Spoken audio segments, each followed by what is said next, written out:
Hello दोस्तों, नमस्ते भाई, गुड मॉर्निंग, जय श्री राम। कैसे हैं आप लोग?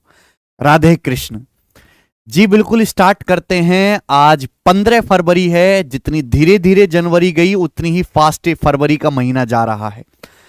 आपका पेपर भी शुरू होने वाला है। अभी एसएससी जीडी का पेपर है 20 तारीख से 20 फरवरी से। कांस्टेबल का पेपर शुरू हो रहा है 17 फरवरी से। तो जीडी में तो खैर कोई दिक्कत है नहीं। बस मैं भगवान से यही दुआ करता हूं।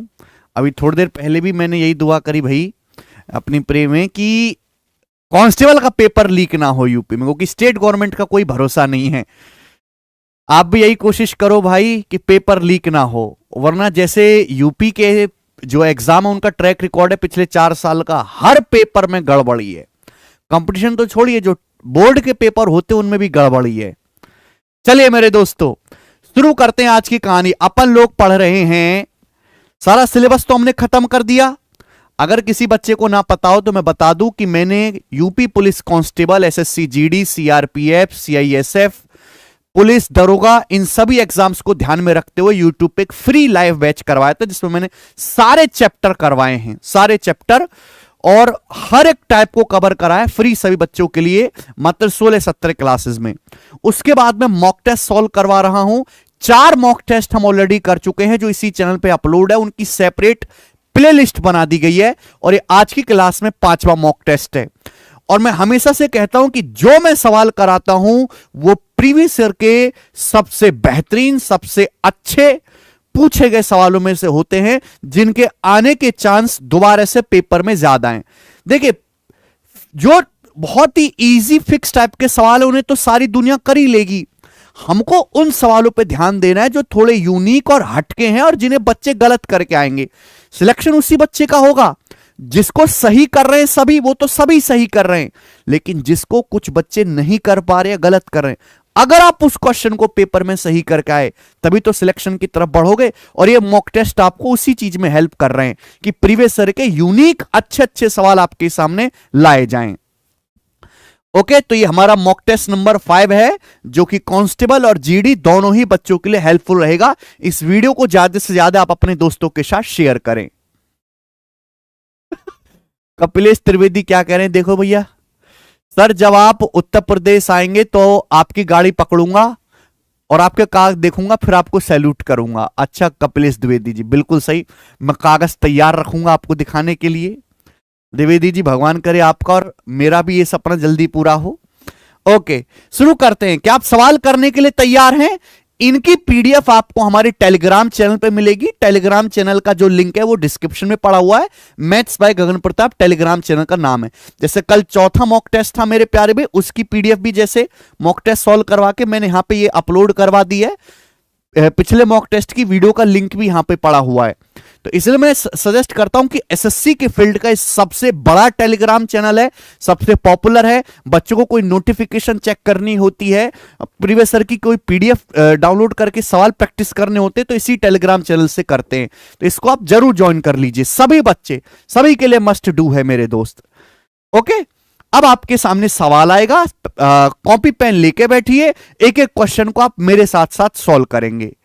ठीक है भाइयों, कुछ बच्चे रिकॉर्डेड क्लास भी देखते हैं, ज्यादातर रिकॉर्डेड ही देखते हैं क्योंकि टाइम हमारा ऐसा है 11 बजे की क्लास का दिन में। तो जो रिकॉर्डेड क्लास देखते हैं वो वीडियो देखने से पहले पीडीएफ डाउनलोड करके पीडीएफ सॉल्व कर लें, और ज्यादा फायदा होगा उनको।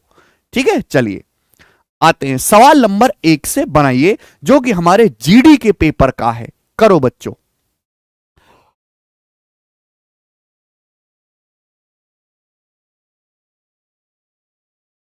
जीडी का, एक टंकी सामान्यतः एक पाइप द्वारा 20 घंटे में भर जाती है, लेकिन तली में रिसाव के कारण टंकी को भरने में 8 घंटे अधिक लगते हैं। ठीक है, रिसाव छिद्र टैंक को, खाली स्थान है, कितने घंटों में 60% भरा होने पर खाली कर सकता है? यानी कि जो लीकेज है, ये जो लीकेज है, ये 60% भरी टंकी को कितने घंटे में खाली कर सकता है? ठीक है ना। अब जैसे बच्चों आपके पास एक टंकी है, अब टंकी में मेरे प्यारे भाई ध्यान से सुनिएगा, जैसे ये पाइप लगा है भरने वाला, मैं इसको नाम देता हूं सपोज ए, मैंने इसको ए नाम दे दिया ए, और ये जो भरने वाला पाइप है नॉर्मली टंकी, वो कितने घंटे में भर सकता है? 20 घंटे में भर सकता है, 20 आवर्स में। लेकिन मेरे दोस्तों इस टंकी के यहां पे एक लीकेज भी है, एक लीकेज जिससे पानी निकलता रहता है मेरे दोस्तों। इसको मैं सपोज बी नाम दे देता हूं। लीकेज के कारण टंकी को भरने में 8 घंटे अधिक लगते हैं। यानी कि मेरे दोस्तों हमारा पाइप ए और ये लीकेज जो है बी, ये 8 घंटे ज्यादा लेते, 20 घंटे से 8 घंटे ज्यादा। कितना समय लेते हैं? ए और बी मिलकर टंकी भरने में 28 घंटे लेते हैं। तो भैया ये तो बिल्कुल बेसिक सवाल हो गया। 20 और 28 का एलसीएम क्या आएगा? दोनों से कटने वाला नंबर 140, 120। मैंने मान लिया कि टंकी की जो धारिता है, टंकी में जो पानी है वो 140 यूनिट भरा जा सकता है। तो पाइप ए की एफिशिएंसी क्या आ जाएगी? 7। ए प्लस बी की एफिशिएंसी क्या आ जाएगी? 5। 28 पंजे 140। तो आप मुझे बताओ जो हमारा लीकेज है उसकी एफिशिएंसी क्या है? पाइप ए की एफिशिएंसी 7 है, ए प्लस बी की 5 है, तो बी की -2 आएगी कि नहीं? है भाई, 7 और -2 5 होता है। आप बोलोगे हां जी सर बिल्कुल सही बोला है। ये जो रिसाव छिद्र है, जो लीकेज है, ये 60% भरी टंकी को कितने घंटे में खाली करेगा? तो टंकी की कैपेसिटी है 140। 140 का 60% कितना होता है? 140 का 60% होता है 14 चिंग 84। 84 यूनिट टंकी को, 84 यूनिट को टंकी भरी हुई है 84, उसको लीकेज पाइप कितनी देर में खाली करेगा? 2 एफिशिएंसी के साथ। भाई लीकेज पाइप की एफिशिएंसी 2 है, लीकेज पाइप खाली करेगा 2 एफिशिएंसी के साथ। तो कितने समय लगेगा लीकेज को खाली करने में? 84/2, 42 घंटे का समय लगेगा। 42 घंटे में जो ये टंकी के नीचे जो छेद बना हुआ तली में, वो 42 घंटे में 60% टंकी खाली कर देगा। अच्छा और बेसिक सवाल है बेटा, किसी बच्चे को कोई प्रॉब्लम नहीं आई होगी सवाल सॉल्व करने में? बढ़िया, सब बच्चे आंसर बता रहे हैं, शानदार, तालियां होनी चाहिए आप लोगों के लिए। वीडियो को शेयर कर देंगे सभी भाई हमारे जी। अगला क्वेश्चन, सवाल नंबर है 2, जो कि सीजीएल के पेपर का 2023 का, करके बताएं।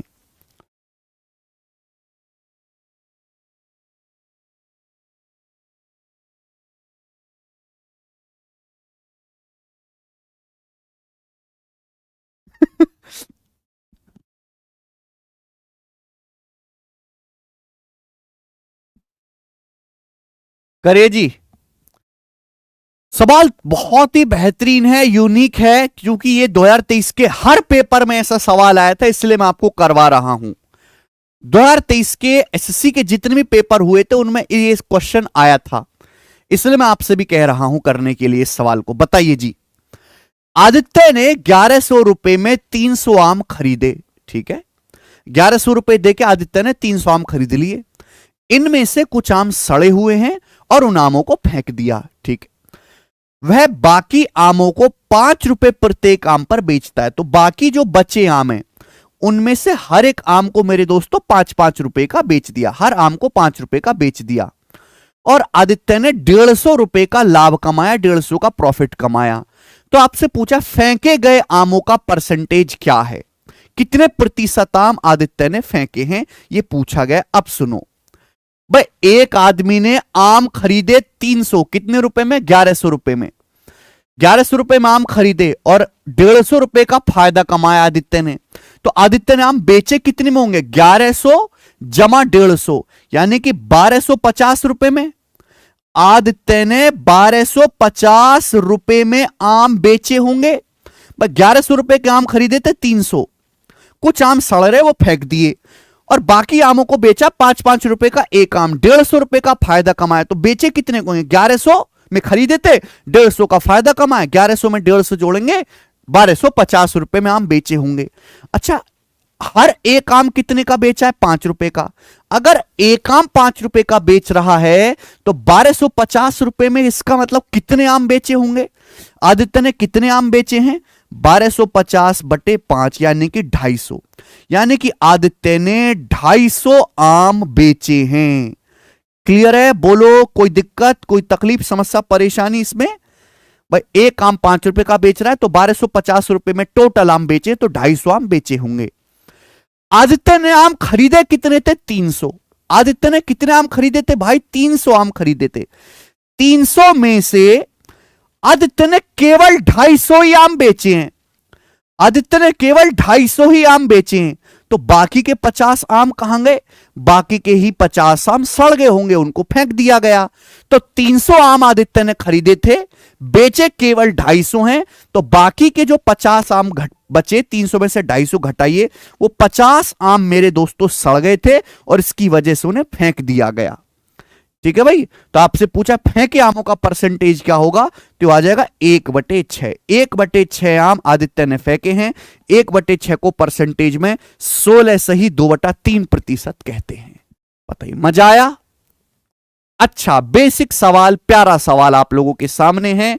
आगे चलते हैं, एक और क्वेश्चन, सवाल नंबर 3 बनाइए।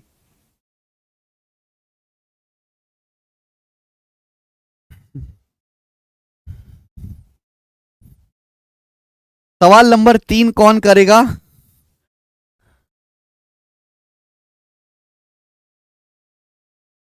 मजेदार सवाल है कि नहीं?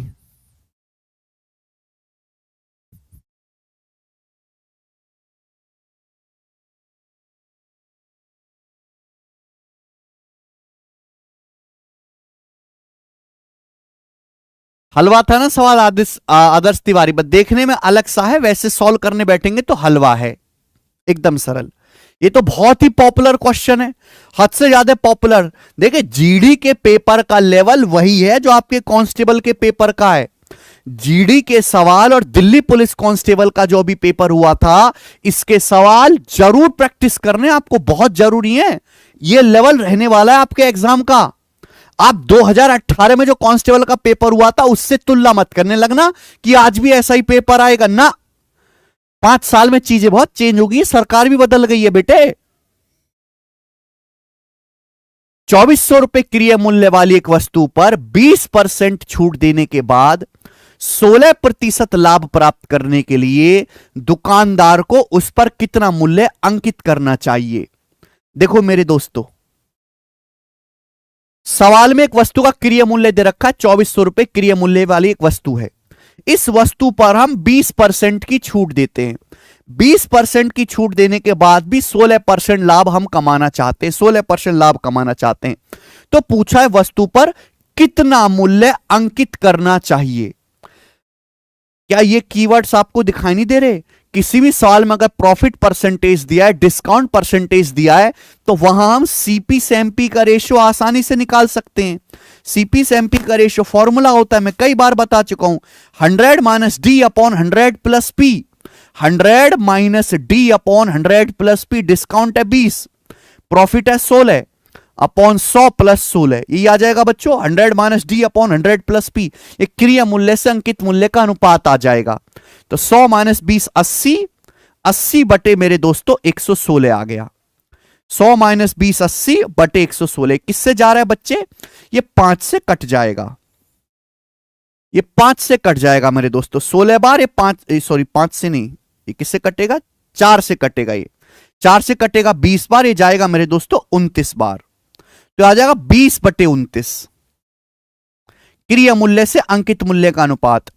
सवाल में आपको वस्तु का क्रिय मूल्य दिया है 2400 रुपए, वस्तु का क्रिय मूल्य 2400 रुपए दिया, 20 यूनिट की वैल्यू आपको 2400 रुपए दी है, 2400 रुपीज। कितने गुना बच्चों? 120 गुना। आपसे वस्तु का अंकित मूल्य पूछा, अंकित मूल्य, तो अंकित मूल्य भी मेरे दोस्तों 120 गुना आ जाएगा। तो 0 के बाद 9 दूनी 18, 0 के बाद 8 आएगा, तो ये सवाल का आंसर है 0 के बाद 8, बी ऑप्शन सही है भाई। 2900 प्लस 580, 29 की 100 में 2900, फिर 20 पे 580, 2900 और 580 3480 रुपए वस्तु पर अंकित मूल्य लगाना चाहिए, और यही सवाल का आंसर है बेटा। मुश्किल नहीं है सवाल, ये मुश्किल चीज होती क्या वो तो देखी नहीं आपने। ठीक है जी, बिना काटे भी कर सकते हैं। यूनिट 8 मैच हो गया। आगे चलते हैं बच्चों, नेक्स्ट सवाल, सवाल नंबर है आपके सामने यहां पर 4, करके बताएंगे। यह सवाल दिल्ली पुलिस कांस्टेबल 2023 के पेपर का है। दीपा गौतम पूछ रहे हैं, अगर लॉस होता तो? दीपा, अगर लॉस होता तो लॉस को हम माइनस लिखते, प्रॉफिट है तो हम पॉजिटिव ले रहे हैं, लॉस होता तो माइनस लिखते। करेंगे बच्चों। अगला सवाल, वीडियो को शेयर करते रहें सभी लोग। ए बी से 3 गुना अच्छा कारीगर है। A is thrice as good a workman as B and is therefore able to finish a job in 60 days less than B. और इसलिए बी से 60 दिन कम समय में काम पूरा करने में सक्षम हैं। एक साथ काम करते हुए वो इसे कितने दिनों में, एक साथ काम करते हुए इसे कितने दिनों में पूरा कर सकते हैं? बढ़िया सवाल। देखो मेरे दोस्तों, ए बी से 3 गुना अच्छा कारीगर है, इसका मतलब क्या हुआ कि ए की जो कार्य क्षमता है बी से 3 गुना है। अगर बी की एफिशिएंसी 1 है तो ए की एफिशिएंसी 3 है। यह सवाल में कार्य क्षमता का अनुपात दिया कि ए बी से 3 गुना अच्छा कारीगर है। सवाल में जो पूछा वो पूछा गया है कि वे कितने दिनों में मिलकर काम कर सकते हैं एक साथ, यही पूछा गया है। सवाल बोला ए बी से 3 गुना अच्छा कारीगर है, इसलिए ए जो है बी से 60 दिन कम समय में काम कर सकता है। ये एफिशिएंसी का रेशियो है। तो मेरे दोस्तों, टाइम का जो रेशियो होगा समय, एफिशिएंसी का रेशियो 3:1 है, तो समय का रेशियो उल्टा होगा कि नहीं? 1:3। बोलो उल्टा होगा। अगर मैं किसी भी एक आदमी का टाइम पता लगा लूं तो क्वेश्चन सॉल्व हो जाएगा। यानी कि ए को अगर 1 यूनिट समय लगता है तो बी को 3 यूनिट समय लगता है काम पूरा करने में। तो बताओ ए को बी से कितना समय कम लगता है? 2 यूनिट। ए को बी से 2 यूनिट समय कम लगता है काम पूरा करने में। सवाल के अनुसार ए बी से 3 गुना अच्छा कारीगर है, इसलिए बी से 60 दिन कम लगते हैं। तो 2 यूनिट का मतलब ही 60 दिन दे रखा है। टाइम में डिफरेंस है 2, 2 की वैल्यू ही 60 दिन दे रखी है। 2 की वैल्यू अगर 60 दिन है तो 1 की वैल्यू कितनी आ गई बच्चों? 30 दिन। ये मैंने क्या पता लगा लिया? ये मैंने ए के दिन पता लगा लिए। ए के दिन कि ए जो है अकेले पूरा काम 30 दिन में कर सकता है, मैंने ये पता लगा लिया। अब मुझे इसकी कोई जरूरत नहीं। यहां से मैंने बच्चों ये पता लगा लिया कि ए अकेले पूरा काम 30 दिन में कर सकता है। पूछा तो ये गया है कि दोनों लोग ए और बी मिलकर पूरा काम कितने दिन में करेंगे? ए और बी मिलकर। आप बताओ।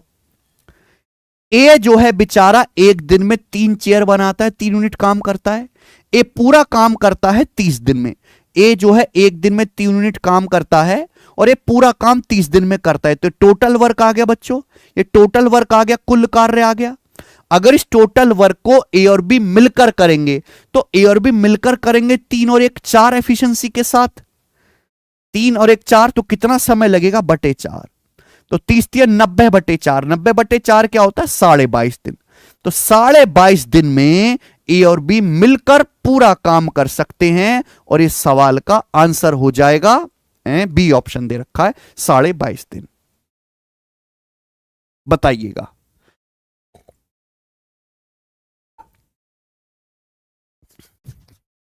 मजा आया सवाल करके?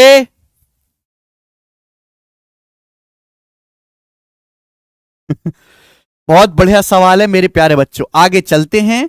सवाल नंबर है आपके सामने यहां पर 5। यह सवाल भी दिल्ली पुलिस कांस्टेबल के पेपर का है, एवरेज का पूछा हुआ। बहुत ही अच्छा सवाल है, अच्छी गजब की इसकी लैंग्वेज है। जो अगर आप इस सवाल को कर पा रहे हैं तो समझो कि गणित में आपका फुल स्कोर आने वाला है। अगर आपने यह सवाल कर दिया,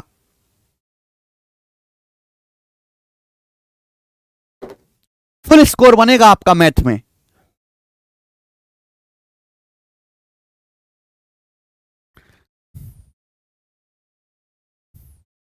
हां जी।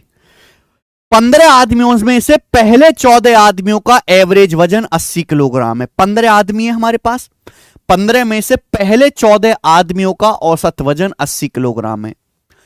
15वें आदमी का वजन सभी 15 व्यक्तियों के औसत वजन से 42 किलोग्राम अधिक है। तो आपसे पूछा 15वें आदमी का वजन ज्ञात कीजिए। देखो ये सवाल एलिगेशन से भी हो जाएगा, ये सवाल शिफ्टिंग से भी हो जाएगा। कौन सा तरीका बताएं? दोनों ही बता देता हूं। चलिए देखिए, हमारे पास 15 आदमी हैं। 15 आदमी में से 14 आदमी का औसत वजन 80 किलोग्राम है। 15वें आदमी का जो वजन है वो सभी 15 व्यक्तियों के औसत वजन से 42 किलोग्राम ज्यादा है। तो मैंने मान लिया कि सभी व्यक्तियों का औसत वजन है ए। सभी व्यक्तियों का औसत वजन ए है। तो देखिए 15 आदमी है टोटल। 15 में से 14 आदमी हमने अलग किए और एक आदमी अलग किया। 15 आदमी है, 14 आदमी अलग किए, एक आदमी अलग किया। 14 आदमियों का औसत वजन है, 14 आदमियों का औसत वजन 80 किलोग्राम है। सभी आदमी जितने भी हैं, सभी आदमियों का औसत वजन मैंने ए माना है।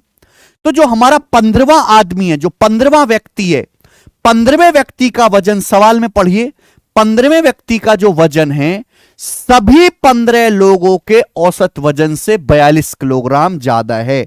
मैंने ये मान लिया कि सभी लोगों का औसत वजन ए है, तो 15 आदमी का जो वजन है 42 किलोग्राम ज्यादा होगा, ए प्लस 42 केजी।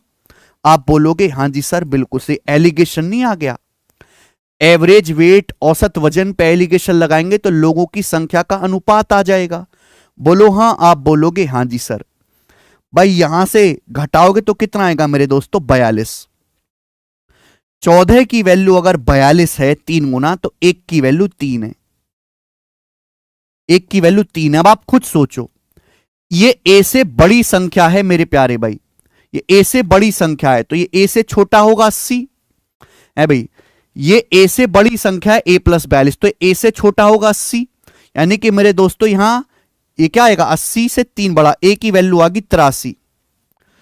ए जो होगा इन दोनों के बीच में होगा, अगर ये बड़ा नंबर है तो ये छोटा नंबर है, यानी कि 80 से 3 ज्यादा होगा आपका ए, 83। तो 83 सभी लोगों का वजन आ गया, सभी 15 लोगों का औसत वजन आ गया 83 किलोग्राम। सभी 15 लोगों का औसत वजन 83 किलोग्राम आ गया, तो 15वें आदमी का वजन क्या आएगा, 83 प्लस 42 केजी। 42 केजी फालतू है, यानी कि आ गया 125 किलोग्राम 15वें आदमी का वजन है, बी ऑप्शन। ये एलिगेशन वाला तरीका है और आसान है।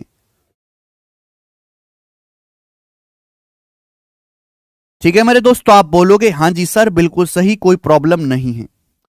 आप इस चीज को शिफ्टिंग से भी सोच सकते हैं कि जैसे हमारे पास 15 आदमी है, 15 आदमी का औसत वजन जैसे ए है, ए, तो 14 आदमी जो शुरू के जो 14 आदमी हैं, शुरू के जो 14 लोग हैं, शुरू के जो 14 लोग हैं उनका एवरेज वजन है 80 केजी।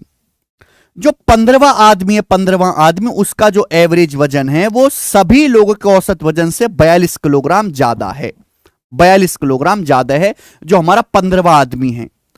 शुरू के जो 14 लोग हैं मेरे दोस्तों, उनका एवरेज वजन है 80 केजी। सभी लोगों का, सभी 15 लोगों का जो औसत वजन है, सभी 15 लोगों का वो ए है। यही बोला है सवाल में, आप बोलोगे हां जी सर। अच्छा मेरे दोस्तों, ये 42 क्यों ज्यादा है? अगर मैं इस 42 को बाकी के 14 लोगों में बराबर बराबर बांट दूंगा तो सभी का एवरेज ए हो जाएगा। भाई सभी लोगों का ए है, यहां 15वें आदमी का 42 केजी वजन ज्यादा है औसत से। अगर 42 को बाकी के 14 लोगों में बराबर बराबर बांट दूंगा तो सभी का ए आ जाएगा एवरेज। 14 लोगों का एवरेज वजन है 80 केजी। 42 को 14 लोगों में बांटना है, कितने लोगों में बांटना है, 14 लोगों में बांटना है मेरे प्यारे भाई। तो 42 को 14 लोगों में बराबर बराबर बांटेंगे तो हर आदमी को 3-3 किलो वजन मिलेगा, यानी कि 83। तो मैं कह सकता हूं कि सभी लोगों का जो औसत वजन है वो 83 किलो होना चाहिए। 15वें आदमी का जो वजन है वो 42 केजी ज्यादा है सभी लोगों से, तो 83 प्लस 42 आ गया 125। ये दूसरा तरीका हो गया। ठीक है भाई, दोनों ही तरीके कामयाब हैं, लेकिन इसको हर बच्चा समझ पाएगा एलिगेशन का, इसलिए मैंने ये बता दिया है। आगे चलते हैं, अगला सवाल, सवाल नंबर 6। एक और क्वेश्चन आपके सामने, बताइए। मेरा पेपर मेरे घर के बगल में है, अवध गहलोत कह रहे हैं।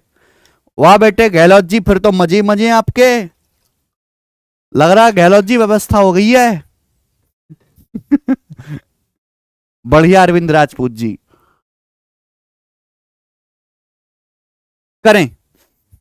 देखो सवाल केवल देखने में भयानक लग रहा है, लेकिन वैसे सॉल्व करोगे तो लल्लू लाल हैं, लल्लू लाल सवाल। बताइएगा, 2 रेलगाड़ियां सी और डी क्रम से स्टेशन आर और स्टेशन एस से एक दूसरे की ओर बढ़ना शुरू करती हैं। 2 रेलगाड़ियां मस्त, उनके नाम भी दिए बेटे, सी और डी, चांदनी एक्सप्रेस और धामनी एक्सप्रेस, 2 रेलगाड़ियां हैं। सी और डी स्टेशन आर और एस से एक दूसरे की ओर बढ़ना शुरू करती हैं। ट्रेन एक दूसरे से मिलने के बाद एस और आर तक पहुंचने में क्रमशः एक दूसरे से मिलने के बाद 4 घंटा 16 मिनट और 3 घंटे 45 मिनट का समय लेती हैं। ट्रेन सी की स्पीड 60 है तो ट्रेन डी की स्पीड बताओ। ये लाइन दिखिए, एक दूसरे से मिलने के बाद, ये जो लाइन है, जैसे ही ये लाइन आती है ना बेटे, वैसे ही दिल गार्डन गार्डन होना चाहिए, क्योंकि एक दूसरे से मिलने के बाद, क्योंकि एक फॉर्मूला बेस्ड सवाल हो गया। एक दूसरे से मिलने के बाद पहली ट्रेन 4 घंटा 16 मिनट, ये T1 की वैल्यू दे रखी है, और दूसरी ट्रेन 3 घंटा 45 मिनट, ये T2 की वैल्यू दे रखी है। तो कंसेप्ट पता है, एक दूसरे से मिलने के बाद जहां भी ये शब्द आए तो स्पीड का जो रेशियो S1 बटे S2 बराबर अंडररूट T2 बटे T1, ये कंसेप्ट यहां पे लगने वाला है। सिखाया मैंने टाइम स्पीड डिस्टेंस वाले लेक्चर में। भाई ट्रेन सी की स्पीड 60 किलोमीटर पर आवर है, आपसे ट्रेन डी की स्पीड पूछी है, तो स्पीड का रेशियो बराबर अंडररूट T2 बटे T1। अब T2 क्या है? 3 घंटा 45 मिनट। क्या होता है बेटा? ये 3 घंटा होता है 180 मिनट, 180 में 45 जोड़ेंगे 225 मिनट, 225 मिनट बटे 4 घंटे 16 मिनट। क्या होता है? 4 घंटा होता है 240 मिनट, 4 घंटा मतलब 240 मिनट प्लस 16, 256 मिनट हो गया। आप बोलोगे हाँ जी सर, तो इसका अंडररूट क्या आएगा भैया? 225 का अंडररूट 15 और 256 का अंडररूट 16, 15 बटे 16 आ गया। देखिए यहां 15 की वैल्यू बच्चों 60 दी हुई है 4 गुना, तो 16 की वैल्यू भी 4 गुना आ जाएगी 64, यानी कि ट्रेन डी की स्पीड आ गई 64 किलोमीटर पर आवर, 64। यही आ रहा है क्या? 64 kilometre per hour Tren de की चाल है। जहां भी ये लाइन दिखाई दे कि एक दूसरे से मिलने के बाद ट्रेन अपनी अपनी डेस्टिनेशन पर पहुंचने में, अपने गंतव्य स्थान पर पहुंचने में एक दूसरे की ओर चलती है, दो ट्रेन चलती है एक दूसरे की ओर एक साथ, पहले बीच में मिलेंगी, फिर मिलने के बाद चलती रहेंगी, अपनी अपनी जगह पर पहुंचने में इतना समय लेती है। T1 T2 आपको दिया हुआ है, डायरेक्ट शॉर्टकट है, कंसेप्ट लिखा हुआ आपके सामने, ध्यान रखना केवल आपको। अब जिसको नहीं पता है वो नहीं कर पाएगा सवाल। ठीक है बच्चे, आगे चलते हैं नेक्स्ट क्वेश्चन की तरफ। जी दोस्त, एसएससी में या किसी भी कंपटीशन की फील्ड में ग्रुप बी और ग्रुप सी लेवल पे सबसे ज्यादा सिलेक्शन जिस बैच से बच्चों के पढ़ के हुए, zero to hero math special live batch, ये कैरविल एप्लीकेशन पर हमारा शुरू होने वाला है। बहुत सारे बच्चे कह रहे थे कि सर हमें 2024 के लिए और या कुछ बच्चे 2025 के एग्जाम की तैयारी करनी है।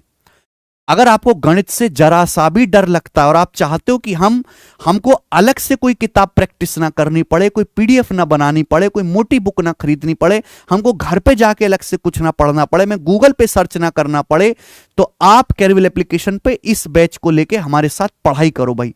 मैं आपको गारंटी देता हूं कि गणित में आप 100% स्कोर करोगे, 100% स्कोर, चाहे आप पढ़ने में कुछ कितने भी कमजोर क्यों ना हो।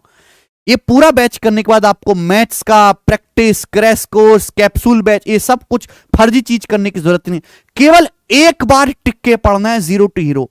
और मैं नहीं कह रहा कि जो बच्चे यहां से पढ़ के सिलेक्ट हुए अपने सीनियर, आप किसी भी सिलेक्टेड बालक से पूछ लीजिए, मोस्ट प्रॉब्लम 70% चांस है कि वो हमसे ही पढ़ा हुआ होगा और वो आपको इसके बारे में खुद बताएगा। जब वो आपको खुद बताए तब आप जुड़िए कैरविल एप्लीकेशन पे। ठीक है, चलो अब आगे आते हैं सवाल नंबर 7। एक और क्वेश्चन दिल्ली पुलिस कांस्टेबल का।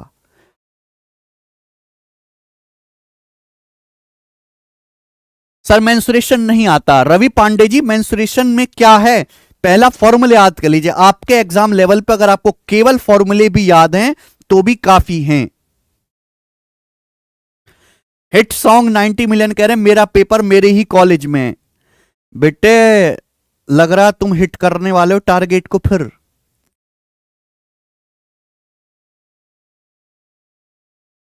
गुरुजी रामजी लाल क्लास नहीं ले रहे हैं आज। अरे रामजी लाल जी क्लास कैसे नहीं ले रहे सर? ये बातें बताई नहीं जाती, नजर लग जाती है। अब तुम्हें तो पहली नजर लगी हुई है, अब कितने लगेगी भाई मेरे? बहुत प्यारा सवाल है, अरे इतना प्यारा सवाल और कुछ हो नहीं सकता। देखो एक स्टेप में सवाल सॉल्व हो जाएगा। भूमिका ने 8,000 रुपए जमा किए जो 3 साल बाद 8% वार्षिक दर पे 9200 रुपए हो गए। ठीक है, साधारण ब्याज पर, ठीक है ना, साधारण ब्याज पर यदि ब्याज की दर 2% अधिक होती, यानी कि R प्लस 2% अगर ब्याज की दर होती तो कितनी राशि प्राप्त होती। जैसी बच्चे के सामने सवाल आएगा बच्चा भावुक हो जाएगा, वो पहले रेट इंटरेस्ट निकालने लगेगा। जरूरत ही नहीं है, जरूरत ही नहीं है, लॉजिकली सोचो। भूमिका ने एक बैंक में 8,000 रुपए जमा किए। कितने रुपए जमा किए? 8,000 रुपए। 8% ब्याज की दर से, 8% ब्याज की दर से, और 3 साल के बाद ये 9200 रुपए, 9200 रुपीस अमाउंट मिश्र धन बन गया। बोला अगर ब्याज की दर 2% एक्स्ट्रा होती, R% तो है ही, बोला ये गया अगर ब्याज की दर 2% एक्स्ट्रा यानी कि R प्लस 2% होती तो कितनी राशि प्राप्त होती। देखो 9200 रुपए तो मिलना ही मिलना है। अगर आप ब्याज की दर 2% बढ़ा दोगे तो हर साल आपको 2% एक्स्ट्रा ब्याज मिलेगा। आपने पैसा जमा किया 3 साल के लिए तो 3 साल में 6% एक्स्ट्रा ब्याज मिलेगा। बस 6% निकाल के और जोड़ दो। अगर आप ब्याज की दर को 2% और बढ़ा दोगे तो हर एक साल में 2% एक्स्ट्रा ब्याज मिलेगा। 3 साल में कितना? 6% आपको एक्स्ट्रा ब्याज मिलेगा। कितने पर? प्रिंसिपल पर। प्रिंसिपल है 8,000 रुपए, तो 8,000 रुपए पर 6% आपको और अधिक ब्याज मिलेगा, जो कि कितना होता है? जो कि होता है 480 रुपए। तो 9200 रुपए तो मिलना ही मिलना है, प्लस 480 रुपए आपको एक्स्ट्रा मिलेंगे ब्याज के रूप में। तो आपका अमाउंट क्या हो जाएगा बच्चों? 9680 रुपए। 9680 पहला ऑप्शन आंसर है, 9680।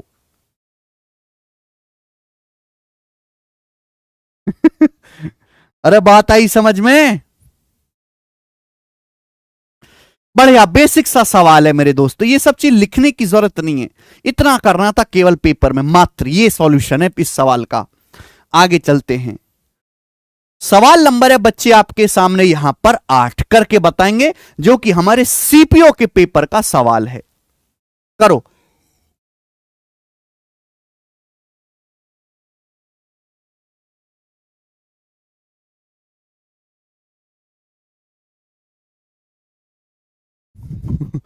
चलिए, बढ़िया सवाल लग रहा है मेरे दोस्तों। नंबर सिस्टम का क्वेश्चन है। बोला है यदि 9 अंकों की संख्या 36 से विभाज्य है, जहां एक्स और वाई नेचुरल नंबर है, प्राकृतिक संख्या, ये बात ध्यान देने वाली है।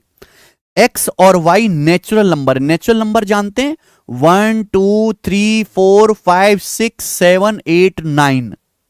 जीरो नेचुरल नंबर नहीं है, जीरो प्राकृतिक संख्या नहीं होती, जीरो पूर्ण संख्या होती है। तो पूछा y के सबसे छोटे मान के लिए, y की स्मॉलेस्ट वैल्यू के लिए x बटे वाई माइनस y बटे एक्स का मान क्या होगा, यह आपसे पूछा गया है। बढ़िया सवाल। 3 बातों का ध्यान रखना है। पहली बात तो x और y नेचुरल नंबर है। दूसरी बात y की सबसे छोटी वैल्यू लेनी है। तीसरी बात कि यह संख्या 36 से विभाज्य है। बच्चों की समस्या का है कि वो केवल एक ही बात पर ध्यान देते हैं। बात यहां 1 2 3 3 बातों पे एक साथ ध्यान रखना है कि यह संख्या 36 से विभाज्य है। बच्चों अगर यह संख्या 36 से कटती है तो 36 का नियम तो पढ़ा है नहीं है, बट इतना जरूर सीखा है कि 36 का मतलब है 4 निम्मा 36। 4 और 9 दोनों ही को प्राइम नंबर है, यानी कि कोई संख्या 36 से तभी कटेगी जब वो 4 से भी कटती हो और 9 से भी कटती हो। भाइयों अगर ये संख्या 4 से कटती है तो लास्ट के 2 अंक 4 से कटने चाहिए। लास्ट के 2 अंक, लास्ट के 2 अंक 4 से कटने चाहिए। तो बताओ मैं y की जगह क्या रख दूं कि 4 से कटे? तो आप कहोगे सर y की जगह आप 0 रख सकते हो, 0 0 4, लेकिन y का मान 0 नहीं ले सकते हो क्योंकि 0 नेचुरल नंबर में नहीं आता। तो 0 के बाद 14 तो नहीं कटता, 4 से 24। अगर मैं y की जगह 2 रखूंगा तो 24 हो जाएगा, और 24 4 से कटता है, और y की सबसे छोटी वैल्यू 2 ही होगी। तो सबसे छोटी जो मैं वैल्यू यहां पे रख सकता हूं y की, वो आ जाएगी 2 बेटे। क्लियर है? 0 इसलिए नहीं रख सकता क्योंकि 0 नेचुरल नंबर नहीं है। तो हमें यह पता चल गया कि y का मान तो 2 है मेरे भाई। अब हमें निकालना है x का मान। x कैसे निकलेगा भाई? ये संख्या 9 से भी कटनी चाहिए। अगर ये संख्या 9 से कट रही है तो डिजिटल सम 9 आएगा। अब यहां से डिजिटल सम निकालो। 7 2 9, 8 1 9, 4 3 7 2 9, बचा x प्लस 4। ये x बच गया और आखिर में 4 बच गया। तो ये आ गया डिजिटल सम। और डिजिटल सम क्या बनना चाहिए आपका? 9 बनना चाहिए डिजिटल सम। अगर डिजिटल सम 9 बनेगा तो हम x की वैल्यू को क्या लेंगे मेरे दोस्तों? 5। 5 4 9, x का मान 5 आ गया, y का मान 2 आ गया, x की वैल्यू 5 आ गई। बोलिए मेरे प्यारे दोस्त, अगर x का मान हमारा 5 आ चुका है, y का मान 2 है, तो आपसे पूछा x बटे वाई माइनस वाई बटे एक्स। तो 2 पंजे 10 तो आपका एलसीएम ही है। और ये 25, 5 पच्चे 25 माइनस 4 21, 21 बटे 10 सवाल का आंसर है 21 बटे 10, जो कि ये ऑप्शन है 10 दूनी 20 1 21, 2 सही 1 बटा 10। बी ऑप्शन उत्तर है 2 सही 1 बटा 10। समझ में आया भाइयों?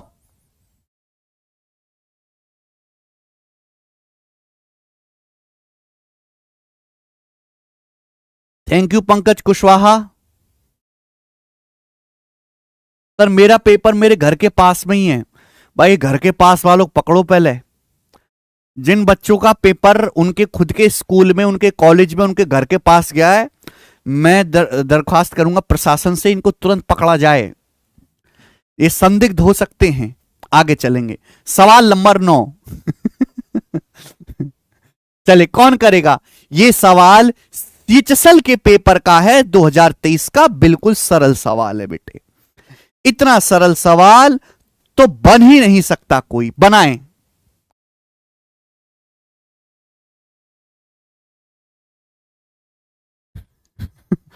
जी, एक साहूकार 6% वार्षिक दर से धन उधार लेता है और वर्ष के अंत में ब्याज का भुगतान करता है। ठीक है, वह इसे 8% वार्षिक चक्रवृद्धि ब्याज दर पर उधार देता है, जहां ब्याज छमाही रूप से चक्रवृद्धि किया जाता है और वह साल के अंत में ब्याज लेता है। इस तरह उसे वार्षिक रूप से 1512 रुपए का लाभ होता है। वार्षिक रूप से उसके द्वारा उधार ली गई राशि ज्ञात कीजिए। बहुत जबरदस्त सवाल। देखो ये सवाल बिजनेस का है लाला जी के। देखो होता क्या है कि लाला जी बड़े चालाक होते हैं। वो एक आदमी से पैसा उधार लेंगे कम ब्याज पे और दूसरे आदमी को पैसा उधार दे देंगे ज्यादा ब्याज पे। अब मैं ही करने लगूं कम ब्याज पे पैसा ले आऊं, गांव वालों को ज्यादा ब्याज पे पैसा देने लगूं, तो बीच में मैं कुछ पैसा ले लूंगा, बचेगा ना मेरे पास। एक्स्ट्रा जो ब्याज का पैसा है वो मेरे पास बचेगा, वही होगा प्रॉफिट। तो लाला जी काम करते हैं। लाला जी पैसा उधार लेते हैं 6% ब्याज की दर से और साल के एंड में ब्याज चुकाते हैं। तो लाला जी ने पैसा उधार लिया जिसपे लाला जी को एक साल में 6% ब्याज देना है। पैसा उधार लेने के तुरंत बाद ही वो उन्होंने एक दूसरे आदमी को उधार दे दिया। थोड़ी देर बाद उन्होंने दूसरे आदमी को उधार दे दिया। क्या करा? 8% चक्रवृद्धि ब्याज की दर पर उधार दे दिया लाला जी ने। और जो ब्याज छमाही रूप से संयोजित हो रहा है, हाफ ईयरली कंपाउंड हो रहा है, और लाला जी साल के एंड में ब्याज लेते हैं। तो आप मुझे बताओ मेरे प्यारे भाई, ध्यान से सुनेगा। समय है 1 साल। अब ब्याज को अगर हाफ ईयरली कंपाउंड करोगे तो 6-6 महीने की 2 साइकिल बनेंगी। अगर ब्याज 1 साल में 8% 8% वार्षिक, तो ब्याज 6 महीने में कितना होगा? 4%। 6 महीने में 4%। तो इस हिसाब से लाला जी 1 साल में कितना ब्याज लेंगे? 4 और 4 का सक्सेसिव 4 + 4 + 4 गुणा 4 बटे 100। ये होता है ना भाई x + y + xy बटे 100। कितना आ जाएगा ये? 8.16 16 बटे 100 8.16%।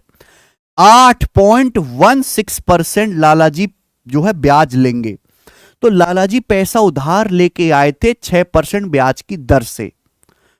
1 साल में लाला जी ब्याज लौटाएंगे, 6% ब्याज उनको देना पड़ेगा। दूसरे आदमी को उधार दे दिया लाला जी ने, जिस पर वो 8.16% ब्याज वसूलेंगे। तो इस हिसाब से लाला जी को एक साल में कितना फायदा होगा भाई, घटाएंगे। तो लाला जी को एक साल में 2.16% का फायदा होगा, एक्स्ट्रा ब्याज मिलने की वजह से। और फायदा हुआ कितना, इस तरह उन्हें वार्षिक रूप से एक साल में 1512 रुपए का लाभ हुआ। तो 2.16% की वैल्यू ही 1512 रुपए सवाल में दी गई है। आपसे पूछा उनके द्वारा उधार ली गई राशि, 100% की वैल्यू बच्चे आपसे यहां पर पूछी गई है। तो यहां ये दशमलव से यहां पे 2 जीरो बढ़ जाएंगी, कितनी बार जाएगा भाई, 216 से 7 बार जाएगा, 1400 और 112 1512। तो 1% की वैल्यू 700 आ गई बच्चों, 1% की वैल्यू क्या आ गई, 700 रुपए। तो 100% की वैल्यू कितनी आ गई, 2 जीरो चुपका दो, 70,000 रुपए। तो इसका मतलब साहूकार जी ने 70,000 रुपए उधार लिए थे। यही सवाल का आंसर होगा, डी विकल्प सही है, विकल्प डी सही है। बताइए, मजा आया बच्चों?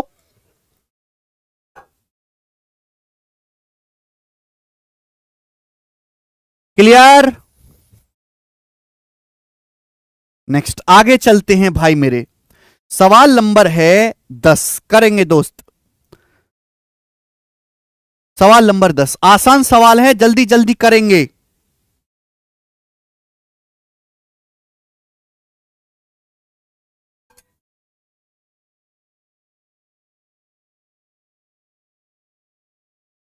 अच्छा विशाल शर्मा जी, वेरी गुड।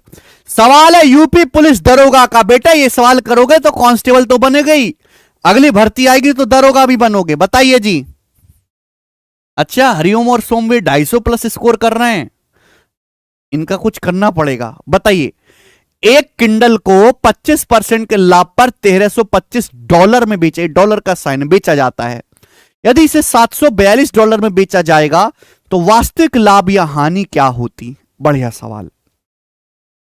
देखो, किंडल पता नहीं होता क्या है।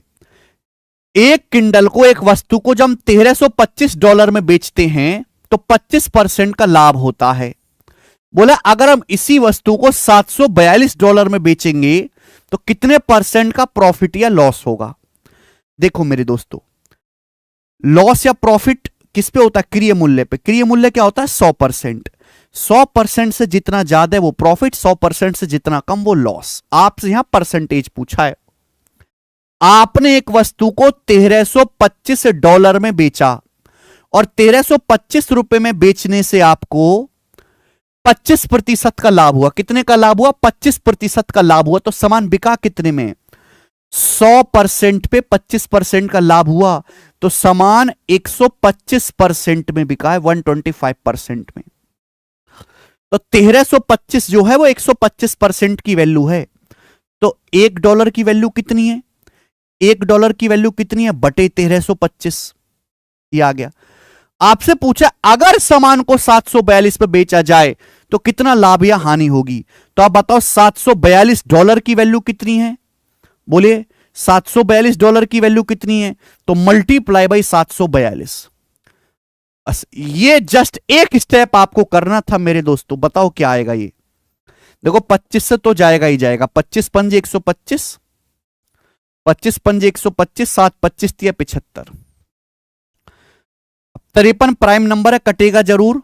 53 एकम 53 बचेगा 21, 4 बार जाएगा मेरे दोस्तों। 53 चौका 212, तो 14 पंजे 70%, 70%। यानी कि जब आप सामान को $742 में बेचोगे तो सामान 70% में बिकेगा, 70% में। 100% की वस्तु 70% में अगर बिकी है तो 30% कम में बिकी है, आपको 30% का नुकसान हो गया। पहला ऑप्शन आंसर। 100% का सामान अगर 70% में बिका है तो 30% कम में बिका, वही आपका लॉस है मेरे भाई।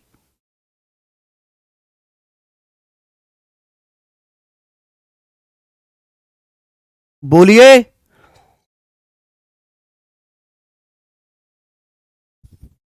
मुझे लगता है कि आपको ये बात अच्छी तरीके से समझ में आई है। ये सवाल नंबर 10 था। हम आगे चलेंगे सवाल नंबर 11।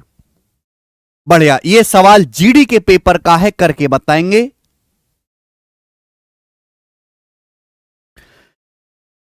ये अच्छा क्वेश्चन है मेरे दोस्तों। अच्छा क्या, ये तो बेकार है। सर्कुलर ट्रैक का सवाल है। ए बी सी एक वृत्ताकार ट्रैक पर दौड़ते हैं। तीन बंदे ए बी सी एक सर्कुलर ट्रैक पर दौड़ते हैं। ए बी सी तीनों को एक चक्कर पूरा करने में क्रमशः 6 मिनट, 6 मिनट, 8 मिनट और 3 मिनट लगता है। ए मारता है एक चक्कर 6 मिनट में, बी मारता है एक चक्कर 8 मिनट में, सी मारता है एक चक्कर 3 मिनट में। वो 5 बजे शाम एक साथ चलना शुरू करते हैं। स्टार्टिंग पॉइंट पर, आरंभिक बिंदु पर दोबारा किस समय मिलेंगे? ये अच्छा सवाल है बेटे। जैसे ये सर्कुलर ट्रैक है, यहां से 3 लोगों ने दौड़ना शुरू किया, ए बी सी ने एक साथ 5 बजे, शाम को 5 बजे दौड़ना शुरू किया, तो दौड़ते रहेंगे। पहला आदमी एक चक्कर 6 मिनट में मारता है, दूसरा 8 मिनट में एक राउंड मारता है, तीसरा 3 मिनट में मारता है। पूछा कितने टाइम के बाद दोबारा से इसी स्टार्टिंग पॉइंट पर ये लोग मिलेंगे? स्टार्टिंग पॉइंट पर। तो वो जो टाइम स्टार्टिंग पॉइंट पर मिलने का जो समय होगा, उस समय अगर आपको निकालना है तो इनका एलसीएम लेना पड़ेगा हमेशा, ये ध्यान रखिएगा।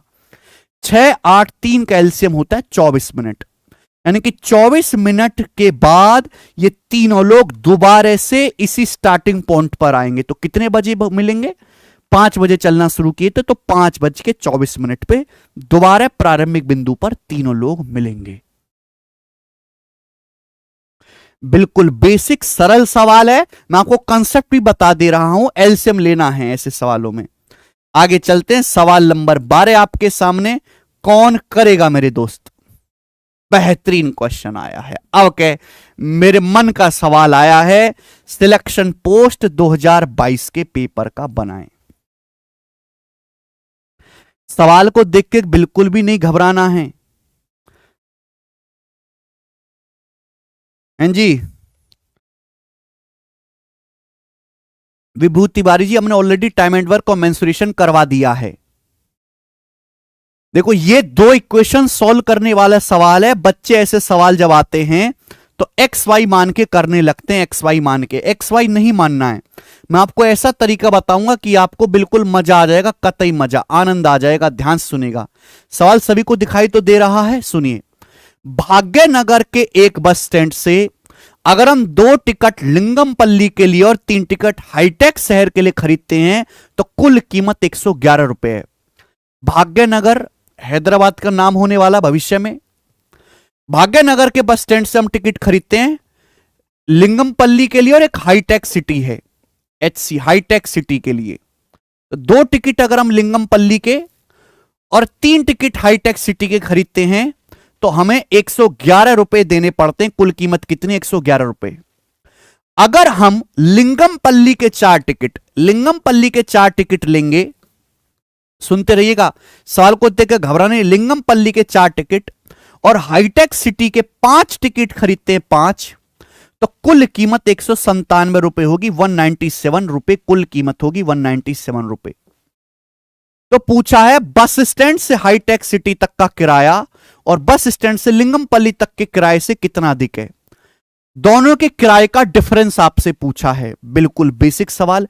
बच्चे क्या करते हैं, माना लिंगमपल्ली का किराया x रुपए, हाईटेक सिटी का y रुपए, 2x + 3y 111, 4x + 5y 197।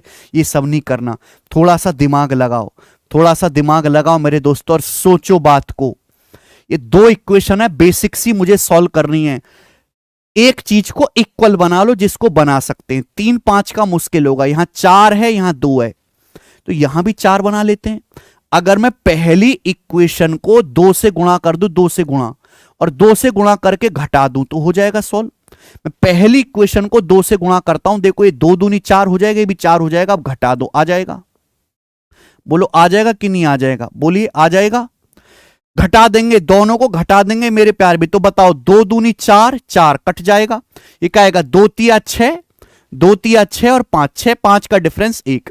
यानी कि हाईकोर्ट, जो हमारा हाईकोर्ट नहीं, हाईटेक सिटी का जो एक टिकट है 111 दूनी 222, 222 में से 197 घटाएंगे 25 रुपए का। हाईटेक सिटी का एक टिकट 25 रुपए का है। हाईटेक सिटी का एक टिकट 25 का। ये क्या आया है? 2 तिया 6, 5। ये हाईटेक सिटी के नीचे, हाईटेक सिटी का एक टिकट 25 रुपए का है। अब लिंगमपल्ली का टिकट कितने का है? चाहे आप पहली क्वेश्चन से निकाल लो, चाहे दूसरी से, छाप की है। एक टिकट 25 रुपए का है, तो हाईटेक सिटी के 3 टिकट कितने के होंगे? 75 रुपए के। 3 की वैल्यू 75 है। तो बताओ लिंगमपल्ली के 2 टिकट कितने के होंगे? टोटल 111 है। 111 में से 75 घटाओ, 111 में से 75 घटाओ, कितना आएगा? 25 और 11 36 रुपए। तभी तो आएगा 36 प्लस 75 111। एक टिकट हाईटेक सिटी का 25 रुपए का, तो 3 टिकट 75 के, टोटल 111 होना चाहिए। 75 और 36 111 होता है। लिंगमपल्ली के 2 टिकट 36 के हैं, तो लिंगमपल्ली का एक टिकट कितने का है? 18 रुपए का। दोनों के टिकट का अंतर पूछा है, दोनों के टिकट का अंतर 7 रुपए का। यह आंसर है बी ऑप्शन। ये हाईटेक सिटी का प्राइस आ गया और ये लिंगमपल्ली का टिकट लेंगे उसका प्राइस आ गया, दोनों का अंतर 7 रुपए। बढ़िया सवाल, बेसिक सवाल। अगर आपके पेपर में कोई भी सवाल आता है तो आप इस तरीके से सॉल्व करना, एक्स वाई मत मानना। ये तो टिकट वाला है। हो सकता है आपके पेपर में ये सवाल आता, सेम क्वेश्चन, कि 2 आम 3 संतरा 111 रुपए के हैं, 4 आम 5 संतरा 197 रुपए के हैं। बताओ 1 आम 1 संतरा की कीमत में क्या अंतर है? सेम सवाल बन गया कि नहीं बन गया? सेम सवाल बन गया। ठीक है, ये तरीका है। आगे चलेंगे बेटे, सवाल नंबर 13 करके बताओ, कौन करेगा जल्दी से। यदि a रेशो b बराबर 7 रेशो 4 है, तो 2a plus 7b ratio 7b minus 2a का मान ज्ञात करें। जीडी का सवाल। बच्चों सवाल में आपसे रेशो देकर रेशो पूछा गया, हर जगह पावर 1 है तो कोई दिक्कत नहीं। a की जगह आप 7 रख दीजिए, a की जगह 7 रख दो, b की जगह 4 रख दो। a रेशो b 7 4 है, a की जगह 7 रख दीजिए तो 7 दूनी 14 है, और b की जगह 4 रख दीजिए, 4 सत्ते 28, तो 14 प्लस 28 हो जाएगा 42 रेशो। ए की जगह 4, ए की जगह 7, बी की जगह 4, 4 सत्ते 28 माइनस ए की जगह 4, ए की जगह 7 रखना है, 7 दूनी 14, तो 28 माइनस 14 14 आ गया, तो 42 रेशो 14 हो गया। 42 रेशो 14 मतलब 3 रेशो 1 आंसर है ए ऑप्शन, 3 रेशो 1। ए की जगह 7 रख देंगे, 14 28 42, बी की जगह 4 रखना है तो 28 माइनस 14 14, तो 42 रेशो 14, 3 1 इस सवाल का आंसर है। पेपर में ऐसे 2-3 सवाल जरूर दिखेंगे जिनमें कुछ होगा ही नहीं, जो 2-3 सेकंड में हो जाएंगे। सवाल नंबर है आपके सामने 14, करके बताएंगे इंटेलिजेंस ब्यूरो का। और ये ऐसा मत समझो कि बड़े एग्जाम का सवाल है तो मुश्किल होगा, नहीं, ये हर एक एग्जाम में आने वाला क्वेश्चन है, बिल्कुल रिलेवेंट आपके पेपर के लिए। करके बताएं जल्दी से।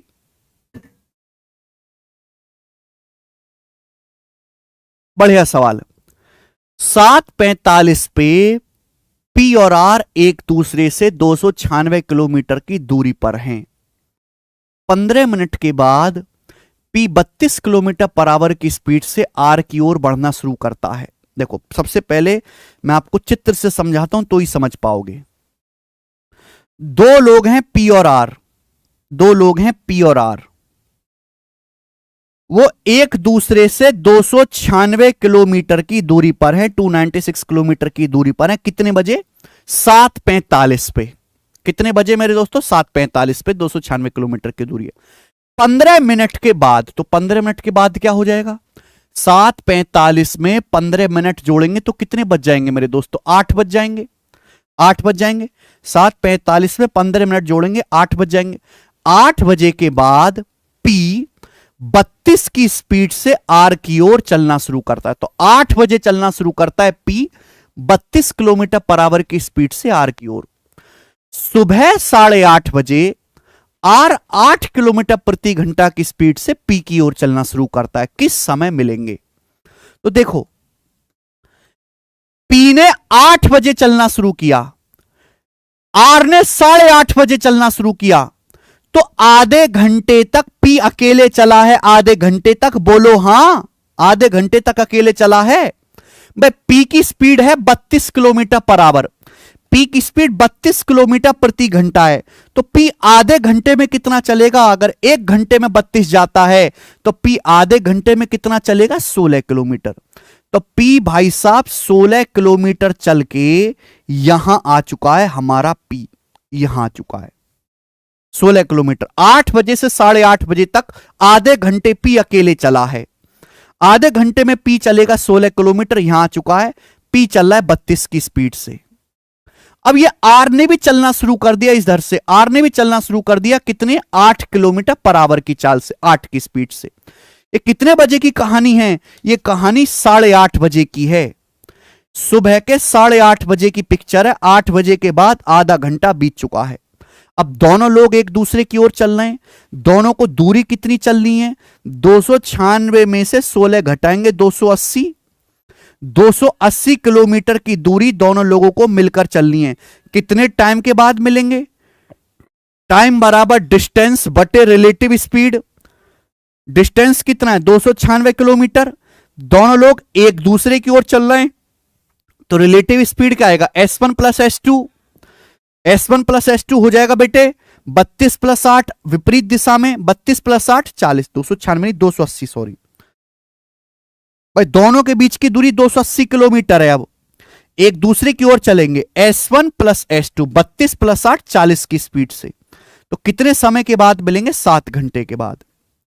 तो दोनों लोग एक दूसरे से अब 7 घंटे के बाद मिलेंगे। 8:30 बजे के बाद 7 घंटे लगेगा, तो 8 7 15 हो जाएगा, यानी कि 3:30 बजे 7 घंटे लगेगा मेरे दोस्तों। तो ये दोपहर में 3:30 बजे मिलेंगे। सी ऑप्शन आंसर है।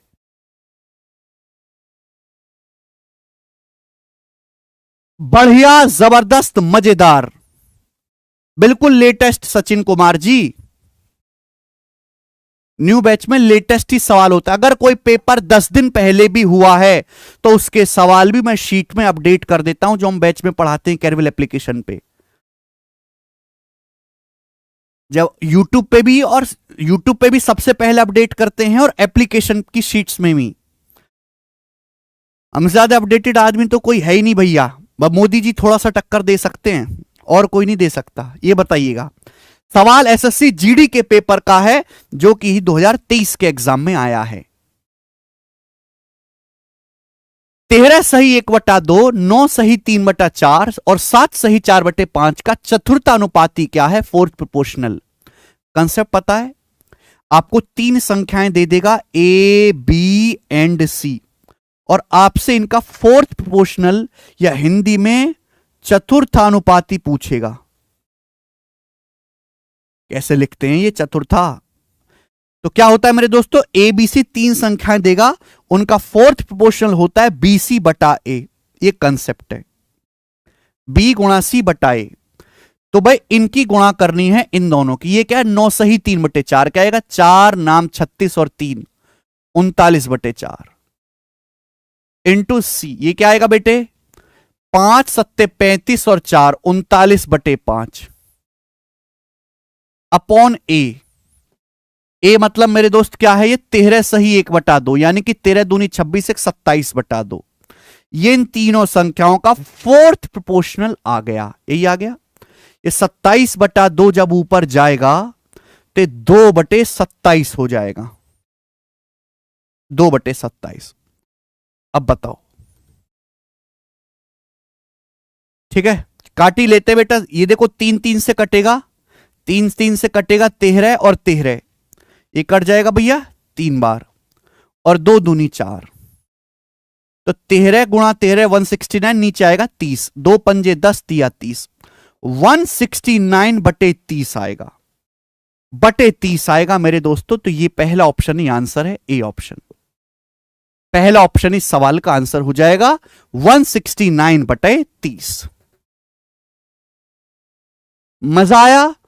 कुछ भी तकलीफ नहीं सवाल में, इजी सा क्वेश्चन था। आगे चलेंगे। सवाल नंबर है आपके सामने यहां पर 16, जो कि टाइम एंड वर्क का है। बनाओ।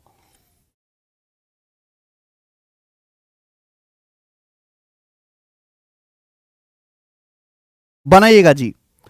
बड़ा ही मस्त सवाल है ये वाला, बहुत मस्त सवाल। टाइम एंड वर्क का बिल्कुल भी घबराना नहीं है। आपने इस तरीके के सवाल ऑलरेडी किए हो, बस यहां पे 2 छोटे छोटे सवालों को मिक्स किया है। बोला पी और क्यू एक काम को 24 दिन में पूरा कर सकते हैं, क्यू और आर उस काम को 30 दिन में कर सकते हैं, क्यू और आर 30 दिन में कर सकते हैं। आगे बोला है पी और आर 40 दिन में कर सकते हैं, P और R मिलकर काम को 40 दिन में पूरा कर सकते हैं। X P से 4 गुना कुशल है, Y Q से आधा है, Z R से 2.5 गुना है। X Y Z मिलकर काम कितने दिन में करेंगे? देखो X Y Z बाद में निकालना, पहले P Q R तो निकालो। 24, 30, 40 तीनों से कटने वाला नंबर 120 हो गया। 120 आपका टोटल वर्क है, तो P प्लस Q की एफिशिएंसी आ जाएगी 5, Q प्लस R की एफिशिएंसी आ जाएगी 4 और P प्लस R की एफिशिएंसी आ जाएगी 3। तो आप मुझे बताओ कि यहां से P, Q और R इनकी एफिशिएंसी क्या है? P, Q और R की, P, Q, R की एफिशिएंसी बताओ निकाल के। देखो बच्चों, अगर मैं इन तीनों इक्वेशन को जोड़ूंगा तो 2P 2Q 2R आता है, 2P 2Q 2R आता है, 2P plus 2Q plus 2R, और राइट साइड में क्या आएगा? राइट साइड में आता है 5 4 9 3 12, यानी कि P plus Q plus R तो 6 आएगा। ये यहां तक शॉर्टकट है, सभी बच्चे जानते हैं। अब मुझे जैसे यहां से P प्लस Q 5 दिया है, अगर मैं P प्लस Q की जगह 5 रखूंगा तो R की एफिशिएंसी 1 आ जाएगी। Q प्लस R 4 दिया है, Q प्लस R की जगह अगर मैं 4 रखूंगा 4, तो P की एफिशिएंसी 2 आ जाएगी। तो Q की एफिशिएंसी कितनी बची? 3 बची ना, 2 और 1 3 3, तभी तो 6 आएगा। मुझे सवाल सॉल्व करने के लिए चाहिए X Y Z, मुझे सवाल सॉल्व करने के लिए X Y और Z इन तीनों की कार्य क्षमता चाहिए, X Y और Z की। अब सवाल में यही तो दिया है कि X P से 4 गुना कुशल है, X P से 4 गुना, 2 से 4 गुना मेरे दोस्तों 8, Y Q से आधा कुशल है, तो भाई 3 का आधा 3.5, ये Y की एफिशिएंसी आ गई। Z R से 2.5 गुना कुशल है, R से 2.5 गुना, 1 का 2.5 गुना 2.5, तो Z की एफिशिएंसी आ गई 2.5। बोला है X Y Z साथ में काम करते तो कितने दिनों में काम पूरा होगा? अगर X Y Z साथ में काम करेंगे तो तीनों लोग 8 प्लस 1.5 प्लस 2.5 कितना होता है मेरे दोस्तों? ये तीनों की एफिशिएंसी आ गई 12। तीनों लोग 12 एफिशिएंसी के साथ काम करेंगे। अगर तीनों लोग X Y Z मिलके काम करेंगे तो कितना हो गया मेरे दोस्तों? 12 आ गया, 8 4 12, तो 12 एफिशिएंसी के साथ 120 यूनिट काम करने में तीनों X Y Z को कितना समय लगेगा? 10 दिन का समय लगेगा, और ये इस सवाल का उत्तर होगा जो कि हमारा डी ऑप्शन है। 1 नंबर का क्लासिक क्वेश्चन है, 1 नंबर का। आगे चलेगा मेरे दोस्तों। हां जी, ये मैं पहले भी बता चुका हूं कि अगर आप बार बार प्रैक्टिस के जो क्वेश्चंस है उनको लेके परेशान है, स्टूडेंट अक्सर ये सवाल पूछते हैं बैच में भी और यूट्यूब पे भी, कहां से प्रैक्टिस करें, कहां से प्रैक्टिस करें। तो जो हमारी प्रैक्टिस किंग बुक्स की सीरीज अवेलेबल है सभी बच्चों के लिए, बहुत ही कम प्राइस में, बहुत ही अच्छी क्वालिटी के साथ, बाइलिंगुअल हिंदी में भी इंग्लिश में भी, और सबसे अच्छी बात ये सारी बुक चैप्टर वाइज है, CGL, CHSL, CPU, MTS के लिए। आप इन बुक से प्रैक्टिस करो। मतलब अगर आप बुक नहीं ले सकते तो कोई जरूरत नहीं आपको बुक लेने की, टेलीग्राम पे इनकी फ्री PDF पड़ी हो, उस PDF से लेके आप डाउनलोड करके प्रैक्टिस करो। लेकिन बुक से थोड़ी सुविधा ज्यादा होती है, क्योंकि बुक में ही बच्चे सवाल सॉल्व कर लेते हैं। तो अपनी अपनी सुविधा के हिसाब से आप प्रैक्टिस जरूर करें, क्योंकि प्रैक्टिस से ही गणित सुधरेगा। अगला सवाल, सवाल नंबर 17 बनाएं।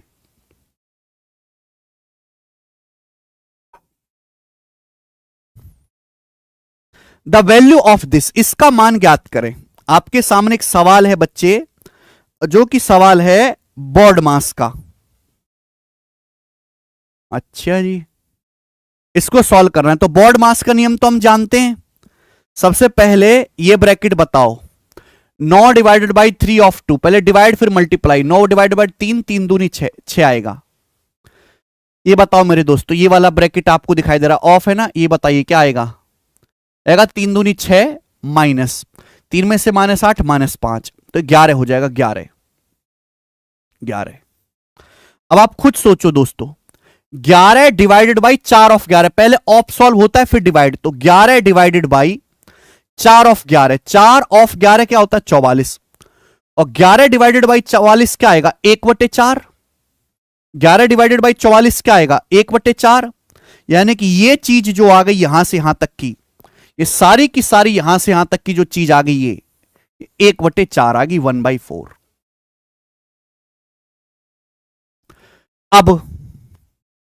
अब सुनो, ये 20/6, 20/6 आ गया मेरे दोस्तों 120, 120, 120।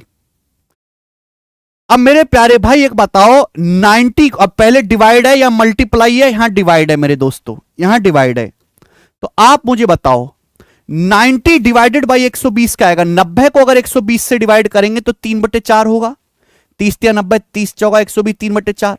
ये गुणा 1/4 है और ये डिवाइडेड बाई 6 है। भाई डिवाइड के साइन को अगर मल्टीप्लाई में बदलेंगे तो ये डिवाइड के साइन को अगर मल्टीप्लाई में बदलेंगे तो ये भी 1/6 हो जाएगा।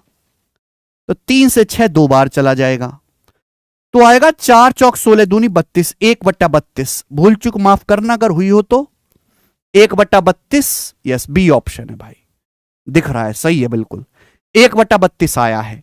ये बोर्ड मास का सवाल है, करना ही पड़ेगा, कोई ट्रिक फ्रिक नहीं है, बिल्कुल एक एक स्टेप। सबसे पहले स्मॉल ब्रैकेट, मझला कोष्टक, बड़ा कोष्टक, ऑफ, इस तरीके से।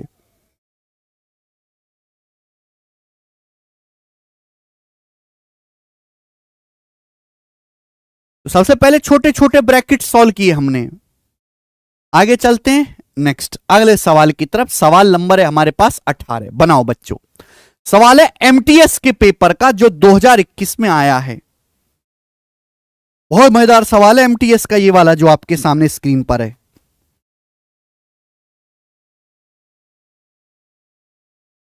अगर आपको मॉक टेस्ट आज का पसंद आ रहा है तो वीडियो को लाइक करते चलेंगे बच्चों साथ के साथ।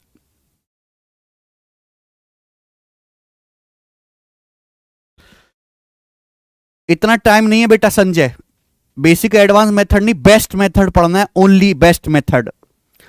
एक शहर में 60% जनसंख्या पुरुष हैं, एक शहर में 60% पुरुष हैं, बाकी महिलाएं हैं। बोला विवाहित पुरुषों का गैर विवाहित पुरुषों से अनुपात 5:7 है। मैरिड और नॉन मैरिड मेल का रेशियो 5:7 है। मैरिड फीमेल विवाहित महिलाओं का गैर विवाहित महिलाओं से अनुपात 2:3 है। तो पूछा कुल जनसंख्या का कितना प्रतिशत विवाहित है? आंसर परसेंटेज में ही बताना है। एक शहर में 60% जनसंख्या पुरुष है, तो भाई मैंने मान लिया कि जैसे शहर में टोटल 100 लोग हैं तो 100 में से 60 पुरुष हैं और बाकी की फिर 40 औरत हो गई, कि 100 में जो भी आता है ना डायरेक्ट परसेंटेज में आता है।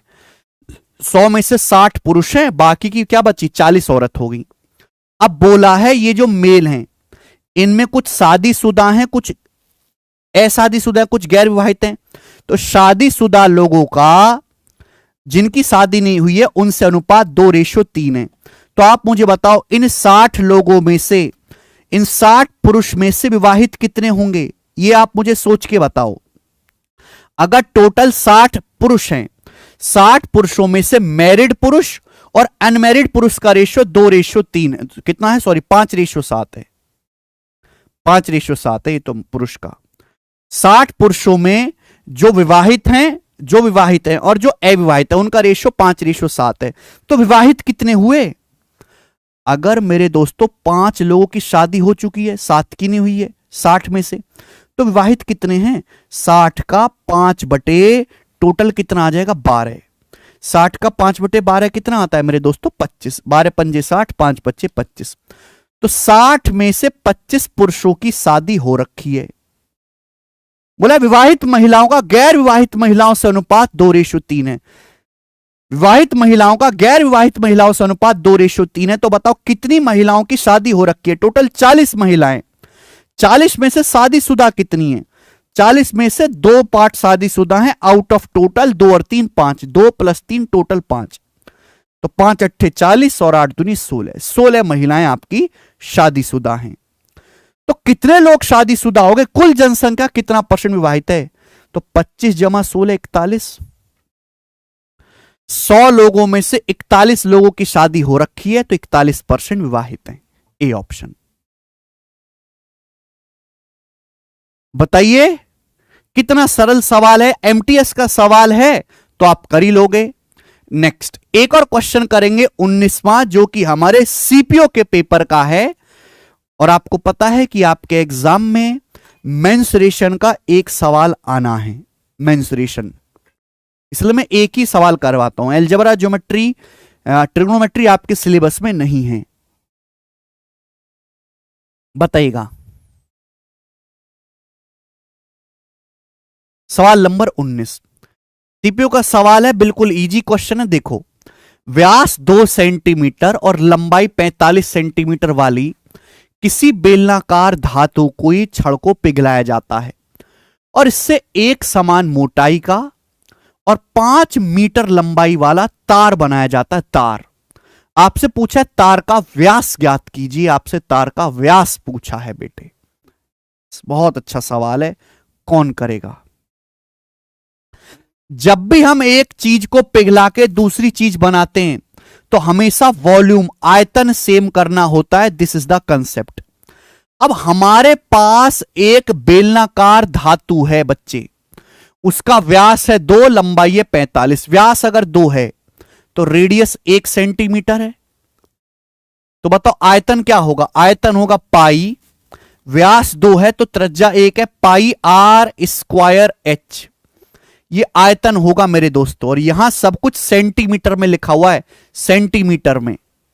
अब इसको पिघला के तार बनाया जाता है। लॉजिकली सोचो, जो तार होता है, तार भी एक टाइप का बेलनी होता है जिसकी रेडियस बहुत कम होती है। अलग मत समझिए, जो तार होते हैं ना, तार भी बेलनी होते हैं जिसकी रेडियस बहुत कम होती है, लंबाई काफी ज्यादा होती है। तो आपसे पूछा, इसको पिघला के एक समान मोटाई का तार बनाया, तार की लंबाई है 5 मीटर, तो सेंटीमीटर में कितना होगा बच्चों? 500 सेंटीमीटर लंबाई का तार बनाया है। तार का व्यास, ये मैंने मान लिया कि जो तार बनाया, तार की त्रिज्या आर है, तो भाई तार का आयतन क्या होगा? पाई आर स्क्वायर, तार की लंबाई 500 सेंटीमीटर है, पाई आर स्क्वायर एच। इक्वल कर दिया तो देखिए किससे जाएगा? ये जाएगा आपका 5 से 9 बार, ये जाएगा 100 बार, तो 9/100 आ गया। 9/100 का मतलब मेरे दोस्तों 9 का अंडर रूट 3 और 100 का अंडर रूट 10, 3/10 ये आया है।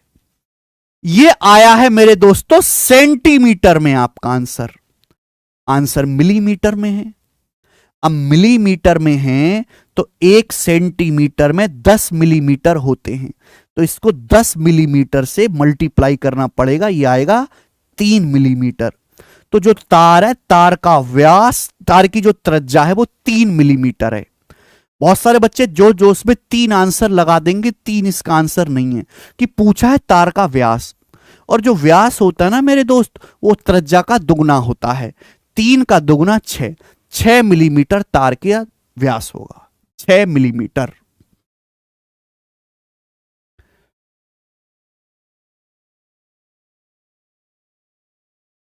त्रिज्या 3 मिलीमीटर आई है, व्यास तो तार का दुगना होगा ना, 6 मिलीमीटर सवाल का आंसर है।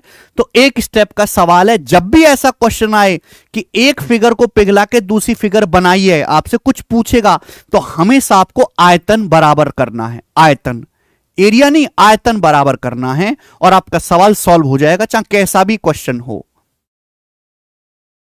ठीक है, चलिए अब इस मॉक टेस्ट का बच्चों हम लास्ट क्वेश्चन करेंगे, जो कि आपका लाइन ग्राफ है, यूपी कांस्टेबल 2019 के एग्जाम का पूछा हुआ, करके बताएं। अगर किसी बच्चे ने सवाल कर दिया तो उसको ना टैलेंट की श्रेणी में रखा जाएगा ना बेकार की श्रेणी में, क्योंकि सवाल में कोई दम नहीं है। ये लाइन है मेरे दोस्तों, क्या दिखाया गया? ये ऊपर लिखा है दिन, नीचे दिन लिखा, ये है टिकट सोल्ड, ये टिकट बेचे गए हैं। दे गया आरेख शो के पहले 6 दिनों में थिएटर काउंटर पर बेची गई टिकटों की संख्या का रिकॉर्ड दिखाता है। फिल्म लगी सलमान खान की, पहले 6 दिन में इतने इतने टिकट बिके हैं, लाइन ग्राफ में दिखाया गया। बोला है कितने दिन बेची गई टिकटों की संख्या पिछले दिन बेची गई टिकटों की संख्या से कम थी। On how many days was the number of tickets sold less than sold on previous day? कितने दिन टिकटों की संख्या जो उससे पिछले वाले दिन टिकट बिके हैं उससे कम थी। तो ये तो ग्राफ को देखते ही पता लग जाएगा, सॉल्व नहीं करना। पहले दिन 1000 है, फिर ज्यादा बिके, फिर ज्यादा बिके, देखो यहां कम हो गए, यहां कम हो गए मेरे प्यारे भाई, यहां कम हो गए मेरे दोस्तों, फिर ज्यादा बिके, देखो फिर कम हो गए 2500। तो 2 दिन ऐसे हैं जहां टिकट जो बिके वो पिछले दिन से कम बिके, तो सवाल का आंसर है 2 दिन। बताओ, यही पूछने को रह गया उनसे, हैं? चलिए, और इसी के साथ बच्चों आज का आपका मॉक टेस्ट समाप्त होता है। इस मॉक टेस्ट में हमने मेंसुरेशन, बॉड मास, ठीक है भाई, time and work, mean proportional, time speed and distance, ratio का बेसिक सवाल, ये मैंने आपको कंसेप्ट सिखाया मेरे दोस्तों कि बिना इक्वेशन बनाए कैसे ऐसे सवालों को करना है, सर्कुलर ट्रैक, प्रॉफिट लॉस में परसेंटेज वाला, ठीक है जी। एक सवाल हमने 36 के डिविजिबिलिटी रूल पे करा, और बच्चों आफ्टर मीटिंग कंसेप्ट का रिवीजन हो गया, एवरेज का ये वाला सवाल हो गया, दोनों तरीके से बताया, टाइम एंड वर्क का popular question Delhi police constable का, सीपीएमपी के रेशियो वाला सवाल, ठीक है, और लेटेस्ट 2023 का ट्रेंडिंग क्वेश्चन, और टंकी वाला सवाल, टंकी का जो टंकी में रिसाव वाला सवाल आता है, ये सब कुछ हुआ। मजा आया, मुझे लगता है कि आपको बहुत ही बेहतरीन प्रैक्टिस सेशन रहा होगा। इससे बढ़िया प्रैक्टिस करने के लिए कंटेंट आप अगर किसी की कनपट्टी पे बंदूक रख के भी कहोगे कि मुझे बना के दो, तो नहीं देगा भैया आपको, ठीक है, पैसे तो दूर की बात है। तो मेरे प्यारे भाई, आपने इस मॉक टेस्ट में कितने सवाल सही किए, कौन सा सवाल आपको सबसे ज्यादा अच्छा लगा, आपका आज का स्कोर क्या रहा, वो मुझे सभी बच्चे कमेंट्स करके जरूर बताएं। सारे बच्चे यूपी कांस्टेबल और एसएससी जीडी की जो भाई तैयारी कर रहे हैं उनके साथ इस मॉक टेस्ट को जरूर शेयर करें, ठीक है मेरे दोस्तों। चलिए अब बाद में मिलेंगे, धन्यवाद भाई, बाय।